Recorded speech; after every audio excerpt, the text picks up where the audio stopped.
aspects of molecular biology that we're going to talk about in this course. So let's get down to it and let's talk about what nucleic acid hybridization does.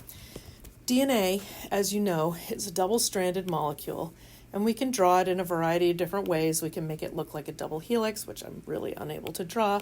We can make it look like this double helix structure, which is too complicated. We can also draw it with these little lines like this, which is a lot more common. And we can identify nucleotides in it. We can write it A, T, G, C, T, T, blah, blah, blah. And if we're being technical about it, we can make that double-stranded and actually write the second strand, which would have the complementary sequence.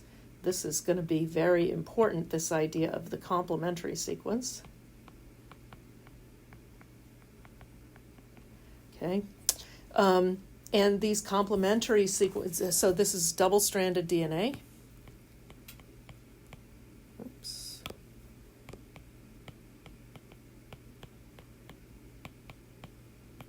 And the way we talk about double-stranded DNA is we call it little d, little s DNA.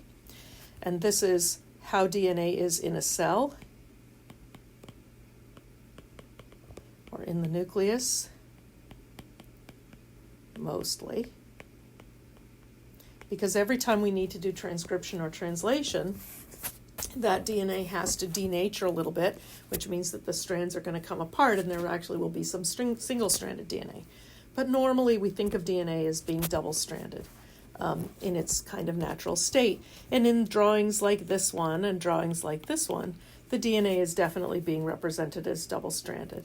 It's more common when we talk about DNA sequences to represent only a single one of the strands, and then we take it for granted that the other strand is going to be there and is going to be complementary, like I've drawn here.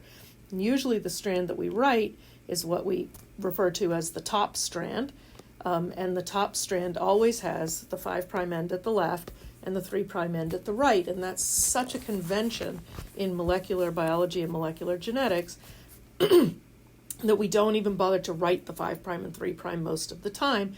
And we just know, as you all are, at least at one point in your intro courses or in your genetics or molecular biology classes, knew that there's that second strand and that the second strand is anti-parallel. And it's got its 3' end on the left-hand side and its 5' end on the right-hand side on this bottom strand. This is what we call a top strand. And which strand is top and which strand is bottom is entirely arbitrary. We can assign them however we want. We just end up having a top strand and a bottom strand when we start writing things down. So this can be a little bit confusing for students at first, but we're going to do a ton of this in this course and you will eventually get used to it. Okay, so let's come back to what we mean by hybridization.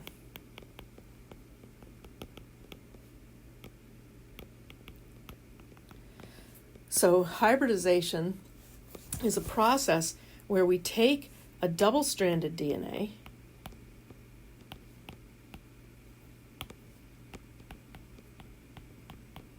Okay, let's draw our double-stranded DNA this way with our base pairs kind of sticking out, looking almost like ladders. I'm not going to actually put any base identities on there yet, but I will.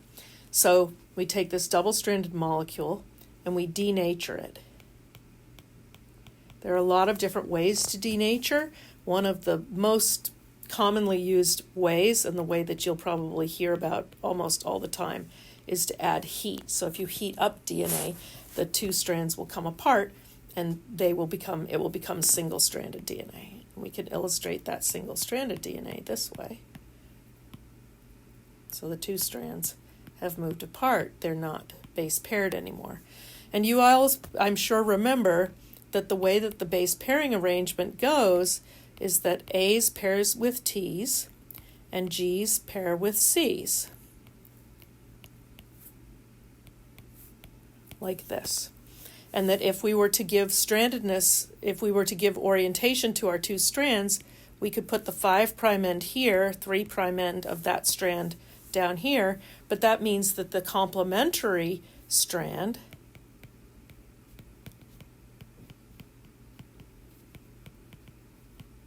complementary strand would have its 5' end down here and its 3' end up here. And that's because, as you may recall, I hope you recall, the strands in double-stranded DNA are anti-parallel. Okay, and that's what this refers to. That's this idea of being anti-parallel, is that one strand runs 5' to 3', the other strand runs 3' to 5'. Okay, so when we denature, the strands don't lose any of that they don't lose that polarity, that 5' and 3' end, but what has happened is that the hydrogen bonds between the nucleotides have broken, and when they do, the DNA can become single-stranded. So T, A, C, C, G, A. Okay? So in this illustration, the hydrogen bonds broke, and we've got denaturation. Or actually, I already wrote that down. Let's not write that. We've got single-stranded DNA as a result. Okay, so that's the first step in DNA hybridization, is that we have to take a double-stranded molecule, make it into two single-stranded molecules by denaturing. Usually that means applying heat. The next thing that happens is we use some type of a probe, okay?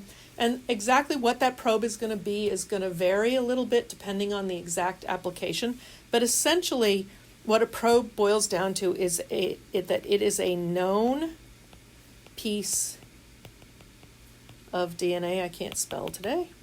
A known piece of DNA. Come on, man. I-E-C-E, I before E, except after C, of DNA. Okay, and usually when we say known in this context, that these days pretty much usually almost always means that it has a known sequence. Okay. Sometimes we use DNA that doesn't have a known sequence. This DNA that I've drawn up above, up here, is DNA where we may or may not actually know the sequence of it. It might be something that we're trying to explore the sequence of. Okay, and our probe, usually we know the sequence. So we take this probe and we also denature it. Okay, and let's say that we have our probe, and I'm going to start writing the probe in red. And the denatured probe, one of the strands anyway, let's just draw one, of the denatured probe is going to have the sequence G, C, T, T, A, C. Its 3' end is going to be down here. Okay? And the other piece of DNA, the piece of DNA that we want to know about, we're going to call that, for the purposes of this illustration, and this is a very common term, we're going to call that the target DNA. And in the target, we might have a lot of different sequences, but if one of the sequences is 3' C, G, A, T, G,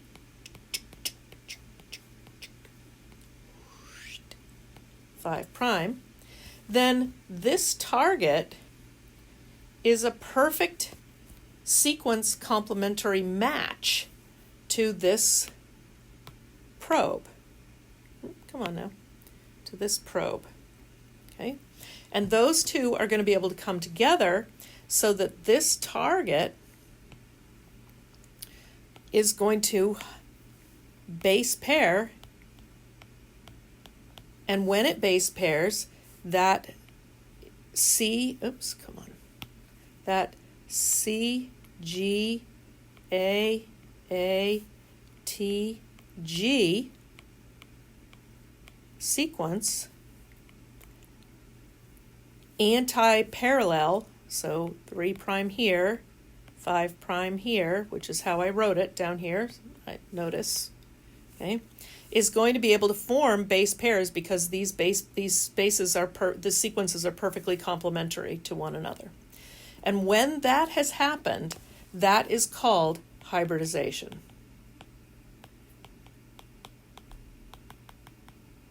And the reason that we refer to it as hybridization instead of just double-stranded DNA formation is because this new molecule that we've got, get a new color, this new molecule that we've got here, this new double-stranded molecule, is a hybrid.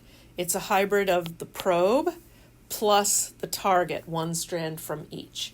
And so because of that hybrid nature, we end up referring to this whole business as hybridization. Okay, so what is hybridization good for? Well, hybridization is really good for this technique that has become somewhat old-fashioned, which is one of the reasons why my colleagues ask me about why I still cover it. It's good for this technical application called blotting, which we won't refer to much today except to say that there are two kinds of blots. One's called a southern blot, and one is referred to as a northern blot, which is a joke. A southern blot means that we're going to have DNA binding to DNA, and northern blot means that we're going to have DNA probes binding to RNA. It's not terribly important for the context of this class, but what is much more important for us is that hybridization is absolutely essential for PCR, or the polymerase chain reaction, which is what we're going to talk about next. Polymerase chain reaction. Okay, and that's incredibly important for every molecular biology application that is done in modern biology. And the other thing that it's really important for is it's important for array technologies, which we probably will end up talking about at least a little bit in this class.